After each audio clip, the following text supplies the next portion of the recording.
حضور نے فرمایا جب ساری دنیا اللہ کی بارگاہ میں پیش ہوگی نا، میرے آقا نے فرمایا اس دن قیادت میری ہوگی، اس دن پھر لبیک دے منکراں نوں پتہ چلے گا۔ حضور فرمان کہ تو تے میرے واسطے حاضر ہی کوئی نہیں، جدے واسطے حاضر ہی ادھر جا، اے تے لبیک والے نوں بلاؤ جڑے زمین بھی پھاڑ دے سن آواز نال تے پہاڑ بھی اڑا دے سن۔ لبیک دا یہی معنی ہے، اور کوئی سیاسی ہے نعرہ نہیں، ایدے نال ہی تے برکت ہوئی۔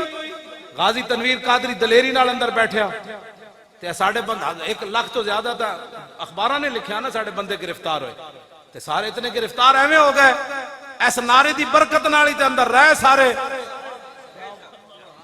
دل سے عشق توانا می شود، اقبال کہندا عشق رسول ہوے تے بندہ دلیر ہوندا، ہاں ورنہ بندہ پھوں پھوں ہی کردا نا، مر گئے کچھ نہیں رہا۔ نعرے لانے غلامی رسول میں موت بھی قبول ہے، اور ایک پرچہ کٹیا گیا تے تو سر تے باہر رکھ لئی، وہ پرچہ کٹ گیا، وہ تانوں پتہ نہیں پرچہ کٹے، پھر کی ہویا؟ جھوٹ مارتے رہے ہو ساری زندگی، غلامی رسول میں موت بھی قبول